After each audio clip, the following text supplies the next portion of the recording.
Jai Hind everyone, my name is Gagandeep and I welcome you all on our YouTube channel named Proud Group of NCC. And if you are preparing for NCC A, B or C certificate examination, then this video is very important for all of you. अब ये video important क्यों है, इस video में हम क्या और कैसे पढ़ने वाले हैं, एक बार उसके बारे में बात करते हैं, फिर हम क्वेश्चन करेंगे। और आज की क्लास में आपको बहुत ज़्यादा मजे आने वाले हैं क्योंकि हम यहाँ पे वन लाइनर क्वेश्चन करने वाले हैं। तो वेपन ट्रेनिंग को लेके जितने भी क्वेश्चन अब तक एग्जाम में पूछे गए हैं, चाहे वो ए सर्टिफिकेट का एग्जाम हो, बी सर्टिफिकेट का एग्जाम हो और सी सर्टिफिकेट का एग्जाम हो, उन सभी में जितने भी क्वेश्चन पूछे गए हैं, स्पेसिफिकली वन लाइनर क्वेश्चन की हम यहाँ पे बात कर रहे हैं, वो सभी के सभी क्वेश्चन इस वीडियो में कलेक्ट किए गए हैं। इसलिए ये वीडियो आपके लिए बहुत ज्यादा इंपॉर्टेंट है। और आप यकीन मानिए, आप जब एग्जाम देने जाएंगे तो आपको लगभग सभी के सभी क्वेश्चन वेपन ट्रेनिंग को लेके जो भी वन लाइनर क्वेश्चन आएंगे वो आपको इसी वीडियो से मिल जाएंगे। तो सबसे पहला क्वेश्चन यहाँ पर क्या है? सबसे पहला क्वेश्चन यहाँ पर है कि एनसीसी कैडेटों द्वारा सामान्य तौर पर किस हथियार का प्रयोग किया जाता है? तो एनसीसी कैडेटों द्वारा सामान्य तौर पर .22 राइफल का प्रयोग किया जाता है, ये बात आपको पता होनी चाहिए। नेक्स्ट क्वेश्चन यहाँ पे है कि 7.62 mm राइफल किस सिद्धांत पर कार्य करती है, यानी कि किस प्रिंसिपल के ऊपर बेस्ड है? तो अगर सिद्धांत पूछा जाता है तो आंसर होगा बोल्ट एक्शन सिद्धांत। बोल्ट एक्शन सिद्धांत के ऊपर काम करती है जो 7.62 mm राइफल होती है। लेकिन अगर इस तरीके से पूछ लिया जाए कि 7.62 mm राइफल किस तरह का हथियार होता है, तो एक गैस ऑपरेटेड वेपन होता है, यानी कि गैस ऑपरेशन हथियार होता है, ये बात हमको पता होनी चाहिए। नेक्स्ट क्वेश्चन यहाँ पे है कि 7.62 mm SLR का प्रक्षेप वर्क यानी कि ट्रेजेक्ट्री कैसी होती है? अब इससे पहले हमको ये पता होना चाहिए कि ट्रेजेक्ट्री होती क्या है। और ट्रेजेक्ट्री से पहले भी मैं आपको एक बात बताता हूं, आपको पता होगा जो रेगुलर व्यूअर है, और जिनको नहीं पता है वो सुन लीजिए कि हमारा पढ़ने का तरीका क्या है। हम पहले पढ़ते हैं किसी भी टॉपिक के लॉन्ग आंसर टाइप क्वेश्चन, उन लॉन्ग आंसर टाइप क्वेश्चन को हम पढ़ते हैं, उसका कंसेप्ट सीखते हैं। वेपन ट्रेनिंग भी मैंने समझाया अच्छे से, उसकी वीडियो ऑलरेडी आ चुकी है। इससे पहले उसी की वीडियो आई थी जो लॉन्ग आंसर टाइप क्वेश्चन की वीडियो थी, उसका लिंक डिस्क्रिप्शन में दिया है, वो आप देख लेना जाके। तो पहले हम लॉन्ग आंसर टाइप क्वेश्चन करते हैं, फिर उसी टॉपिक के हम वन लाइनर क्वेश्चन करते हैं, ताकि हमारी तैयारी और बेटर हो सके, हमको पता लगे कि जो अभी तक हमने पढ़ा हमें कितना समझ में आया है। और फिर अभी भी आपकी जो पूरी प्रोसेस है वो खत्म नहीं होती। वीडियो को देखने के बाद भी आपका काम बचता है। वो काम ये है कि इन सभी क्वेश्चंस के मैं क्विज बना के proud group of NCC Telegram channel पे डालता हूं, और वहां पे जाके आप क्विज अटेम्प्ट करते हैं, आपको पता लगता है कि आपको कितने क्वेश्चन याद रहे, और उससे आपकी तैयारी जो है वो नेक्स्ट लेवल तक हो जाती है। यानी कि जो हमारा ए ग्रेड लाने का जो हमारा एम है, हम उसके और क्लोज पहुंच जाते हैं। तो इस तरीके से हम तैयारी करते हैं। तो यहां पे ट्रेजेक्ट्री क्या होती है? ट्रेजेक्ट्री मैंने बताया था पीछे वाली वीडियो में कि ट्रेजेक्ट्री होती है the path followed by the bullet. Hindi में अगर मैं बताऊं तो जब बैरल से बुलेट निकलती है और एम तक जाती है तो वो एक पथ का अनुसरण करती है, वो एक पाथ को फॉलो करती है। उसी पाथ को हम क्या बोलते हैं? ट्रेजेक्ट्री बोलते हैं। क्या बोलते हैं? ट्रेजेक्ट्री बोलते हैं। अब क्वेश्चन ये है कि जो 7.62 mm SLR होती है उसकी ट्रेजेक्ट्री कैसी होती है? तो उसकी ट्रेजेक्ट्री होती है फ्लैट, हिंदी में बोले तो समतल ट्रेजेक्ट्री होती है। ये बात आपको ध्यान रखनी है। नेक्स्ट क्वेश्चन है यहाँ पे कि 7.62 mm राइफल के लिए किस तेल का प्रयोग किया जाता है? जब हम राइफल को साफ करते हैं तो उसके लिए हमको ऑयल की जरूरत पड़ती है। तो वो ऑयल कौन सा होता है? वो होता है OX52। ये आपको ध्यान रखना है, ये आया हुआ क्वेश्चन है, 1 नंबर में आपका क्वेश्चन आएगा, तो आपको ये बात ध्यान रखनी है। नेक्स्ट क्वेश्चन है यहाँ पे कि LMG में जो गैस रेगुलेटर होता है उसको एडजस्ट करने के लिए किसका प्रयोग किया जाता है? तो LMG, पहले तो आपको ये बताना है, आपको पता है तो कि LMG की फुल फॉर्म क्या होती है, ये कमेंट बॉक्स में बताना है आपको। अब आप ये बताओ कि LMG में गैस रेगुलेटर को अगर हमको एडजस्ट करना है तो किसका प्रयोग किया जाता है? तो उसके लिए हम कॉम्बिनेशन टूल का प्रयोग करते हैं। ठीक है। नेक्स्ट क्वेश्चन देखो भाई, यहाँ पे रैपिड या ग्रुप फायरिंग के लिए किस टारगेट का प्रयोग किया जाता है? टारगेट भी कई प्रकार के होते हैं, हमने पिछली वीडियो में देखा था कौन कौन से टारगेट होते हैं। एक बार एग्जाम में ये क्वेश्चन पूछा गया था कि 3 प्रकार के टारगेट के नाम बताओ, कि कौन कौन से, कोई 3 प्रकार के टारगेट के नाम बताने थे वहां पे, तो कौन कौन से टारगेट होते हैं वो बताने थे।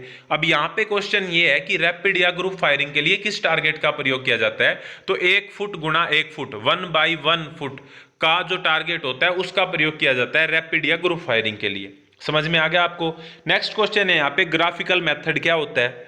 अब देखो, हमने पिछली वीडियो में सीखा था कि MPI होता है एक, MPI जिसकी फुल फॉर्म होती है मीन पॉइंट ऑफ इंपैक्ट। ये सारे के सारे क्वेश्चन आपकी जो एग्जाम है उसके लिए वेरी वेरी इंपॉर्टेंट हैं।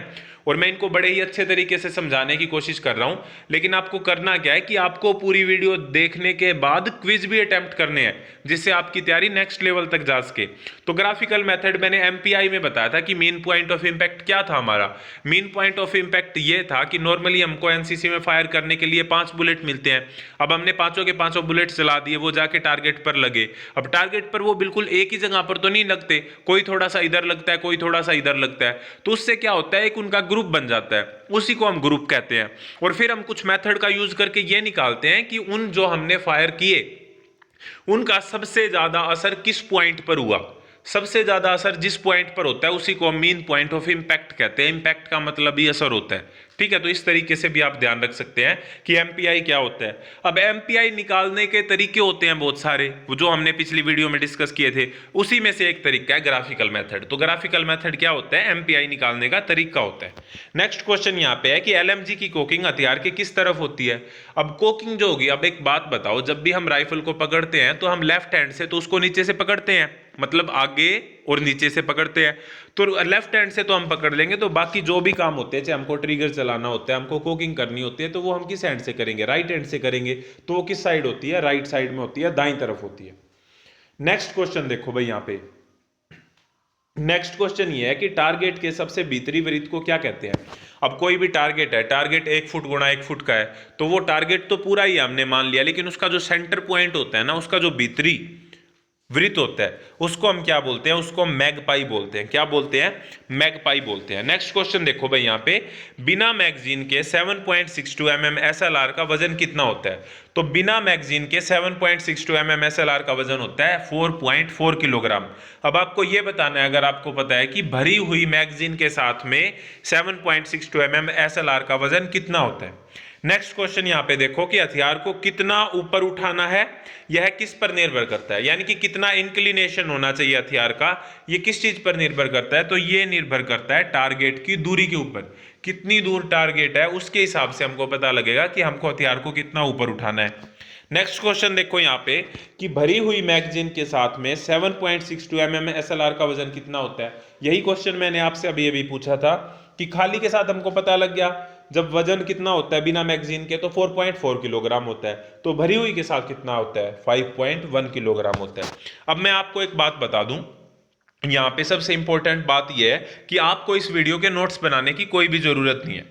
वीडियो की नोट्स बनाने की जरूरत इसलिए नहीं है क्योंकि ये जो नोट्स बनाए गए हैं ये ऑलरेडी आपको मिल सकते हैं। हालांकि ये नोट्स पेड है, तो अब आपके दिमाग में क्वेश्चन आ रहा होगा कि आपको ये नोट्स खरीदने कैसे हैं। तो उसका तरीका मैं आपको बता देता हूं। ये व्हाट्सएप नंबर आपको दिखाई दे रहा है, आप इस व्हाट्सएप नंबर पे डायरेक्ट मैसेज कर सकते हैं। वहां पे आपको पेमेंट का लिंक मिल जाएगा, पेमेंट के ऑप्शन मिल जाएंगे, वहां पर पेमेंट करके आप ये जो पीडीएफ है जिसके अंदर सभी इंपॉर्टेंट क्वेश्चन है और पिछली जितनी भी वीडियोज आई हैं उन सभी के जो इंपॉर्टेंट क्वेश्चन है वो सभी के सभी एक पीडीएफ की फॉर्म में आपको मिल जाएंगे। तो इस तरीके से आप अपनी तैयारी को और अच्छे से कर सकते हैं। नेक्स्ट क्वेश्चन हम कहाँ पे आ गए थे, यहाँ पे हमने देखा कि 5.1 किलोग्राम होता है। नेक्स्ट क्वेश्चन है यहाँ पे 7.62 mm SLR का पूरा नाम क्या है। तो SLR का पूरा नाम तो हमको पता है, SLR की फुल फॉर्म होती है सेल्फ लोडिंग राइफल, लेकिन अगर इसका पूरा नाम बताना है तो ये होता है gas operated self loading rifle, क्योंकि हमने पहले ही बात की थी कि 7.62 mm SLR जो होती है वो कैसा वेपन होता है, तो वो गैस ऑपरेटेड वेपन होता है। नेक्स्ट क्वेश्चन यहाँ पे देखो कि 7.62 mm जो SLR होती है उसकी मैगजीन कैपेसिटी कितनी होती है। मैगजीन क्या होती है, जिसमें बुलेट डलती हैं। कितनी बुलेट डलती हैं 7.62 mm SLR में, 20 राउंड्स डलते हैं। तो 20 राउंड्स उसकी क्या होगी भाई, capacity. Next question 7.62 mm SLR की बैरल में कितने ग्रूव्स होते हैं। वेरी इंपॉर्टेंट क्वेश्चन है, प्रीवियस ईयर में पूछा गया, तो 6 इसका आंसर आएगा। 7.62 mm SLR का कैलिबर कितना होता है। तो ये जो भी आगे लिखा होता है ना, मान लो आपसे 0.22 का पूछा जाए तो 0.22 आंसर आ जाएगा, कैलिबर पूछा जाए तो 7.62 mm का पूछा जाए तो 7.62 mm आ जाएगा। यानी कि जो भी आगे लिखा होता है ना वही उसका क्या होता है, कैलिबर होता है। क्या होता है, वही उसका कैलिबर होता है। तो आपको वहां पे घबराना नहीं है, अगर नहीं पता है आपको, पूछ लिया उन्होंने 7.62 mm SLR का कैलिबर कितना होता है, आपको तो पता ही नहीं, जो भी आगे लिखा होता है वही आंसर होता है। इस तरीके से आप ध्यान रख सकते हैं भाई। नेक्स्ट क्वेश्चन यहां पे देखो कि जो 7.62 mm SLR होती है उसकी मजल वेलोसिटी कितनी होती है। अगर किसी को पता है कि मजल वेलोसिटी क्या होती है तो वो कमेंट बॉक्स में जरूर बताएगा, और जो भी करेक्ट बताएगा उसके कमेंट को पिन किया जाएगा। ठीक है, तो 7.62 mm SLR जो होती है उसकी मजल वेलोसिटी 2700 फीट प्रति सेकंड होती है। कितनी होती है? 2700 फीट प्रति सेकंड होती है। नेक्स्ट क्वेश्चन यहाँ पे 7.62 mm SLR की इफेक्टिव रेंज कितनी होती है? तो 275 मीटर या फिर 300 यार्ड। मीटर में पूछे तो 275 मीटर, यार्ड में पूछे तो 300 यार्ड। और अगर वे कहते हैं सिर्फ इतना ही की इफेक्टिव रेंज लिखो तो आप अपनी मर्जी से लिख सकते हैं, चाहे 275 मीटर लिखाओ या 300 यार्ड लिख दो या फिर दोनों ही लिख दो। अब एक बात मैं आपको और बताऊं कि हमारे जो एग्जाम में वेपन से रिलेटेड क्वेश्चन पूछे जाते हैं वो ज्यादातर पूछे जाते हैं या तो 7.62 mm SLR से पूछे जाएंगे या फिर .22 राइफल से पूछे जाएंगे। और इनसे जितने भी क्वेश्चन पूछे गए हैं वो सारे के सारे इस वीडियो में है, और आप इसको देख रहे हैं। बहुत सारी चीजें ऐसी होंगी एकदम से आपको याद नहीं हो रही होंगी, लेकिन जब आप वीडियो को एक दो बार देखोगे और फिर क्विज को अटेम्प्ट करोगे ना तो वो चीजें आपकी पक्की हो जाएंगी और फिर आपकी ए ग्रेड भी पक्की हो जाएगी। नेक्स्ट क्वेश्चन यहाँ पे है कि 7.62 mm SLR की अधिकतम रेंज कितनी होती है। अब यहाँ पे थोड़ा रुकते हैं और ध्यान से समझते हैं। जो इससे पहले वाला क्वेश्चन है उसमें पूछी गई है इफेक्टिव रेंज, दूसरे वाले में पूछी गई है मैक्सिमम रेंज यानी कि अधिकतम रेंज। तो इन दोनों में फर्क क्या होता है? Difference between effective range and maximum range, यानी कि इफेक्टिव रेंज और मैक्सिमम रेंज में क्या डिफरेंस होता है? तो समझो, इफेक्टिव है जहां तक वो रेंज इफेक्टिव हो। मतलब क्या कि हम राइफल से हमने बुलेट चलाई जहां तक हमारा निशाना न चूके, अगर सारी चीजें ठीक रहती हैं तो निशाना न चूके वहां तक बिल्कुल श्योरिटी के साथ निशाना लगेगा ही लगेगा, उसको हम बोलते हैं इफेक्टिव रेंज। लेकिन निशाना लगे चाहे ना लगे, बुलेट तो और ज्यादा दूर तक भी जा सकती है, तो कितनी दूर तक जा सकती है वो तो होगी मैक्सिमम रेंज, और कहां तक निशाना एक्यूरेटली लगेगा वो है हमारी इफेक्टिव रेंज। तो इफेक्टिव रेंज है 275 मीटर यानी कि 300 यार्ड, और कितनी दूर तक जा सकती है वो है 1700 यार्ड। तो मेरे हिसाब से इन दोनों के बीच में आपको डिफरेंस समझ में आ गया होगा। नेक्स्ट क्वेश्चन यहाँ पे है कि .22 mm राइफल की इफेक्टिव रेंज कितनी होती है। अभी तक हमने देखी थी 7.62 mm SLR की, जिसकी कितनी थी हमारी 300 यार्ड थी। .22 mm की कितनी होती है? 25 यार्ड होती है। .22 mm राइफल की बुलेट की लंबाई बतानी है। बुलेट की लंबाई जो होती है वो 15 मिलीमीटर होती है और वजन लगभग 40 ग्राम होता है, 38 या 40 ग्राम। नेक्स्ट क्वेश्चन यहाँ पे है कि .22 mm राइफल को साफ करने के लिए चिंदी का साइज क्या होता है। देखो, साफ करते हैं तो एक कपड़े की जरूरत होती है, उसी कपड़े को हम चिंदी बोलते हैं, और उसका साइज जो होता है वो 4.4 मल्टीप्लाइड बाई 1.5 इंच होता है, यानी कि 4 बाई 1.5 इंच का होता है। ठीक है, और अगर हमको ऑयलिंग करनी है, साफ करने के लिए 4 बाई 1.5 इंच का होता है और ऑयलिंग के लिए 4 बाई 1 इंच का होता है। नेक्स्ट क्वेश्चन यहाँ पे कि .22 mm जो राइफल होती है उसका वजन कितना होता है। तो वेरी इंपॉर्टेंट क्वेश्चन है, उसका वजन होता है 6 पौंड और 2 औंस। अभी ये याद करने वाले क्वेश्चन है, अभी आगे इस वीडियो में आपको ऐसे क्वेश्चन भी दिखेंगे जिनको मैं अच्छे से समझाऊंगा और वो उसी टाइम पे आपको याद हो जाएंगे। .22 mm राइफल का कैलिबर कितना होता है? देखो, मैंने आपको पहले ही बताया कि जो आगे लिखा होता है वही होता है कैलिबर। तो यहाँ पे .22 mm पहले लिखा था तो .22 mm इसका कैलिबर हो गया। नेक्स्ट क्वेश्चन, अब यहाँ पे बात हो रही है, अभी तक हमने SLR की बात कर ली, .22 की बात कर ली, अब यहाँ पे हम कर रहे हैं LMG की बात। आपको कमेंट बॉक्स में ये बताना है कि LMG की फुल फॉर्म क्या होती है। तो 7.62 mm जो LMG होती है उसकी लंबाई कितनी होती है? तो लंबाई होती है 1130 मिलीमीटर। कोई पूछे कि मैगजीन कैपेसिटी कितनी होती है तो 30 राउंड। SLR की मैगजीन कैपेसिटी कितनी थी? 20 राउंड। और LMG की मैगजीन कैपेसिटी कितनी है? 30 राउंड। इसका वजन कितना होता है? 9.2 किलोग्राम, उसका 5 किलो से ऊपर था। फायर प्रैक्टिस के लिए टारगेट का साइज कितना होता है? जो मेनली हम टारगेट यूज करते हैं वो 1 फुट गुणा 1 फुट का होता है। तो अगर आपको ध्यान में नहीं आ रहा है वहां पे एग्जाम में टारगेट के बारे में कोई भी बात पूछी जाती है तो आप 1 फुट गुणा 1 फुट वाला टारगेट लिख सकते हैं, आपका क्वेश्चन ठीक होने के पूरे पूरे चांसेस रहेंगे। नेक्स्ट क्वेश्चन है यहाँ पे कि जो कार्बाइन मशीन होती है वो किस सिद्धांत पर कार्य करती है। कार्बाइन मशीन जो होती है वो ब्लो बैक एक्शन पर कार्य करती है। .303 राइफल की संगीन लंबाई कितनी होती है, यानी कि आगे जो बेनट के साथ लंबाई होती है वो कितनी होती है? तो 61.5 इंच। अब मेनली तो आपसे SLR के बारे में, LMG के बारे में और .22 राइफल के बारे में ही क्वेश्चन पूछे जाते हैं, लेकिन ये जो .303 राइफल है इसका भी एक क्वेश्चन आया था, तो मैंने सोचा कि छोड़ना नहीं है क्योंकि ये एग्जाम में आ सकता है, एक बार पूछा गया, इसीलिए मैंने यहाँ पे ये लिख दिया है। नेक्स्ट क्वेश्चन है, फायरिंग के लिए सबसे आरामदायक स्थिति कौन सी होती है। अब अगर आपने प्रीवियस वीडियो देखी है तो आपको कमेंट बॉक्स में ये बताना है कि फायरिंग की कितनी पोजीशन होती हैं और उनके नाम लिखो। तो उनमें से एक पोजीशन होती है लेट के फायर करना, लेइंग पोजीशन जिसको हम कहते हैं, तो वो सबसे आरामदायक स्थिति होती है। यहाँ पे नेक्स्ट क्वेश्चन है TOET की फुल फॉर्म बताओ। तो TOET की जो फुल फॉर्म होती है वो होती है test of elementary training. Full form very important है और अभी आप देख रहे होंगे कि आगे और भी फुल फॉर्म आएंगी जो आपके एग्जाम में पूछी जाती है। 7.62 mm SLR के बैरल में कितने ग्रूज होते हैं? तो ये क्वेश्चन कई बार पूछा गया है कि बैरल में कितने ग्रूज होते हैं, तो जितनी बार पूछा गया उसका आंसर कितना आया? 6। तो आपके एग्जाम में भी आता है तो आप 6 आंसर करके आए, आपका ठीक ही होगा। 0.22 mm डिलेक्स राइफल की मैगजीन क्षमता कितनी होती है? 5 राउंड होती है। तो 0.22 की कितनी राउंड? 5 राउंड। SLR की कितनी राउंड? 20 राउंड। और LMG की कितनी राउंड? 30 राउंड।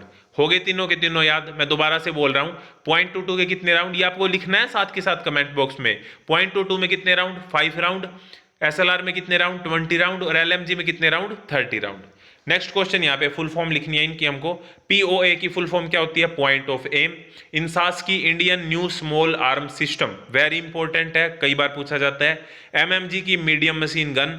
TO की ट्रिगर ऑपरेशन। अब आपको ये बताना है कि जो दुरुस्त फायरर होता है, यानी कि जो अच्छी फायरिंग होती है, उसके 3 असूल कौन कौन से हैं, उन 3 असूलों को आपको कमेंट बॉक्स में लिखना है। तो उनमें से एक मैं आपको बता रहा हूं, एक होता है ट्रिगर ऑपरेशन, तो बाकी 2 कौन से हैं वो आपको बताने हैं। नेक्स्ट क्वेश्चन है NRAI की फुल फॉर्म क्या होती है? तो NRAI की फुल फॉर्म होती है national rifle association of India. HE की फुल फॉर्म क्या होती है? High explosive. AGL की ऑटोमेटेड ग्रेनेड लॉन्चर। LMG की लाइट मशीन गन। 0.22 की जो डिलेक्स राइफल होती है उसकी अगर लंबाई पूछी जाती है तो 43 इंच। मजल वेलोसिटी पूछी जाती है तो 2700 फीट पर सेकंड। ग्रूज पूछे जाते हैं तो 6, मैंने बताया था कि ग्रूज 6 होते हैं बैरल में। सामान्य फायर रेट कितना होता है? 5 राउंड। रेट का क्या मतलब होता है कि 1 मिनट में कितने राउंड फायर कर सकते हैं, इस तरीके से। और कारगर रेंज कितनी होती है? 25 यार्ड हमने देखा था। नेक्स्ट क्वेश्चन के ऊपर हम बढ़ते हैं। फायर करते समय जो राइफल का सेफ्टी कैच होता है वो किस पोजीशन में होता है? आंसर इज R पोजीशन में होता है। दूसरी पोजीशन कौन सी होती है वो आपको कमेंट बॉक्स में बतानी है। बेनेट के साथ SLR का राइफल का भार कितना होता है? तो बेनेट के साथ SLR राइफल का जो भार होता है वो 5.392 किलोग्राम होता है। बेनेट क्या होता है? अगर सामान्य भाषा में हम बात करें तो राइफल के आगे जो चाकू लगा होता है उसी को हम क्या बोलते हैं? बेनेट बोलते हैं। 5.56 mm इंसास की कारगर रेंज कितनी होती है? तो 400 मीटर 5.56 mm इंसास की कारगर रेंज होती है। अब मान लो आपसे यही क्वेश्चन पूछ लें कि 5.56 mm इंसास की कैलिबर कितना होता है, तो ये आपको कमेंट बॉक्स में बताना है। और मेरे हिसाब से ये सभी का आंसर ठीक होना चाहिए क्योंकि मैं ये 2 बार बता चुका हूं। हालांकि ये एग्जैक्टली आंसर नहीं बताया, लेकिन मैंने आपको बताया कि इसका जवाब किस तरीके से देना है। तो 5.56 mm इंसास का कैलिबर कितना होता है ये आपको कमेंट बॉक्स में बताना है। 7.62, यहाँ पे 62 है, इसको करेक्ट कर लेना, 66 नहीं है। तो 7.62 mm जो LMG होती है उसको कितने बड़े भागों में खोला जा सकता है? तो 5 बड़े भागों में खोला जा सकता है। कौन कौन से 5 बड़े भागों में खोला जा सकता है ये मैंने प्रीवियस वीडियो में बताया था। अगर आपको पता है तो आपको कमेंट बॉक्स में बताना है। एक सेक्शन में कितने राइफल ग्रेनेड होते हैं? तो 4 आंसर है इसका। 30 mm AGL की फुल फॉर्म हम बता चुके हैं, ऑटोमेटेड ग्रेनेड लॉन्चर का सामान्य फायर रेट क्या होता है? तो 50 राउंड प्रति मिनट। फायर रेट मतलब 1 मिनट में कितने राउंड फायर करे जा सकते हैं सामान्य तौर पर, ठीक है? तो वो होते हैं 50 राउंड प्रति मिनट। राइफल को लोडेड कब माना जाता है? हम कब कहेंगे कि राइफल लोडेड है? जब चैम्बर में राउंड हो। जब राउंड चैम्बर में है तो हम उसको कहेंगे लोडेड है। अभी मैगजीन में ही है, चैम्बर में नहीं गए हैं, तो इसका मतलब राइफल लोडेड नहीं है।